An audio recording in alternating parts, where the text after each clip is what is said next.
আরহামের কথা বিবেচনা করে আরহামের কথা, আরহামের আলোচনায় আসলেন। আরহামকে আসলে যে কি বলবো, আরহামকে হারানোটা হচ্ছে জাপানের নাগরিকত্ব ছেড়ে দিলেন বাংলাদেশ জাতীয় দলে খেলার আশায়, কিন্তু শেষ পর্যন্ত বাংলাদেশ জাতীয় দলে তার সুযোগ খেলা পাবেন, হলো না। কিন্তু আরো পারিপার্শ্বিক বিভিন্ন ইস্যু আছে, যে কারণে আসলে একজন জাপানের নাগরিকত্ব কেন ছাড়বেন বাংলাদেশের নাগরিকত্ব নেওয়ার জন্য?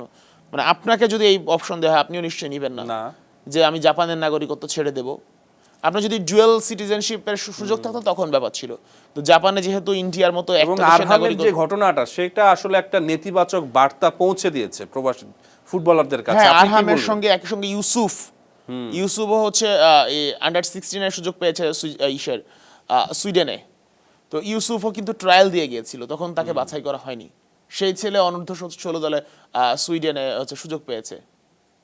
তো এখানে তো মানে একটা বিষয় আছে যে যে আমি আসলে কোয়ালিটি কারা বাছাই করছে বা কারা যাচাই বাছাই করছে। এখন তো আসলে প্রশ্ন উঠে যাচ্ছে যে যারা বাছাই করার দায়িত্বে আছে তারা কি আসলে রত্নগুলোকে চিনতে পারছে কিনা।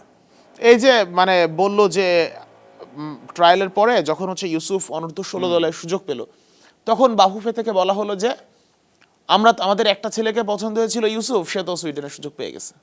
তো এর আগে নেয়নি, যখনই সুযোগ পেয়ে গেল তখন এটা বললো। মানে এইগুলো আসলে খুবই কষ্টদায়ক, লেইম এবং কষ্টদায়ক। মানে যারা বাংলাদেশে ধরেন যে আমি গণমাধ্যম কর্মী বা আমি সাংবাদিক, তার আগে আমি বাংলাদেশের ফুটবল ফ্যান, আমি চাইবো যে বাংলাদেশের ফুটবল ভালো করুক।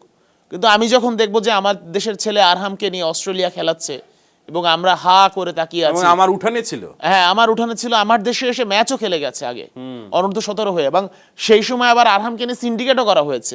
আরহামকে বল দিস না, মানে বল দেয়া হয়নি, দিস না তো না দেয়া হয়নি। কি ফুটবলারদের মাঝে ছিল নাকি কোচরাও নির্দেশনা দিয়েছেন যে আরহামকে বল দিও না? এটা তো আসলে আমি বলতে পারবো না কোচরা নির্দেশনা দিয়েছিল কিনা, কিন্তু আমরা যারা লাইভ স্ট্রিম খেলা দেখেছি সব ফ্যানরা দেখেছে, বোঝা গেছে যে একদম মানে পরিষ্কার বোঝা গেছে ইচ্ছা করে আরহামকে বল দেয়া হচ্ছে না।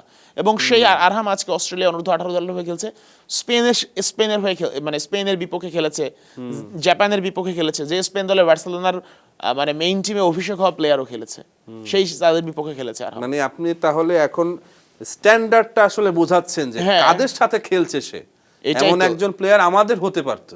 হ্যাঁ, আমাদের হয়ে, আমাদেরই তো প্লেয়ার, যে লাল সবুজ জার্সি গায়ে বাংলাদেশের হয়ে মাঠে নেমেছে, সেই আরহাম আজকে অস্ট্রেলিয়ার হয়ে খেলছে। মানে এর চেয়ে কষ্ট, দুঃখজনক একটা ঘটনা হতে পারে না।